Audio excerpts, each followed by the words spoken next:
यावर्षीच्या मान्सूनच्या हंगामात महाराष्ट्रासह देशातील अनेक भागांमध्ये सरासरीपेक्षा कमी पावसाची नोंद झाल्यामुळे पावसाचा अनुशेष निर्माण झालाय।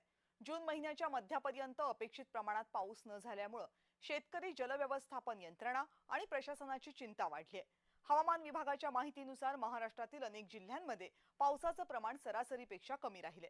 विदर्भ, मराठवाडा आणि पश्चिम महाराष्ट्रातील काही भागांमध्ये पेरणीसाठी आवश्यक ओलावा निर्माण झालेला नसल्याने शेतकऱ्यांना पेरण्या लांबणीवर टाकाव्या लागतात। अनेक ठिकाणी पेरणी झाल्यानंतरही पावसाने दडी मारल्यामुळे पिकांच्या उगवणीवर परिणाम होण्याची शक्यता आहे।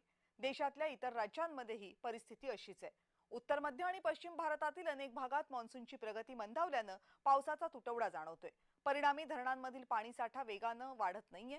काही राज्यांमध्ये पिण्याच्या पाण्याच्या उपलब्धतेबाबतही प्रशासन सतर्क झाले। तज्ञांच्या मते पुढच्या काही दिवसांमध्ये मान्सून सक्रिय झाला तर पावसाची तूट काही प्रमाणामध्ये भरून निघू शकते, पण दीर्घकाळ पाऊस कमी राहिला तर खरीप हंगामातील उत्पादनावर परिणाम होण्याची शक्यता आहे। त्यामुळे शेतकरी आणि संबंधित यंत्रणांचे लक्ष आगामी हवामानाच्या अंदाजाकडे लागले।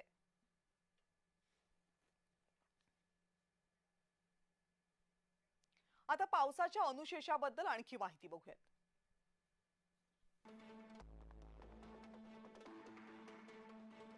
भारतातील नैऋत्य मान्सून लांबलाय, त्यामुळे पावसाचा अनुशेष वाढलाय।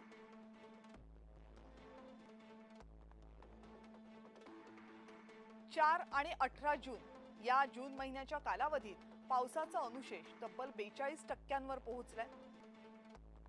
महाराष्ट्राचा बहुतांश भाग कोरडाच आहे।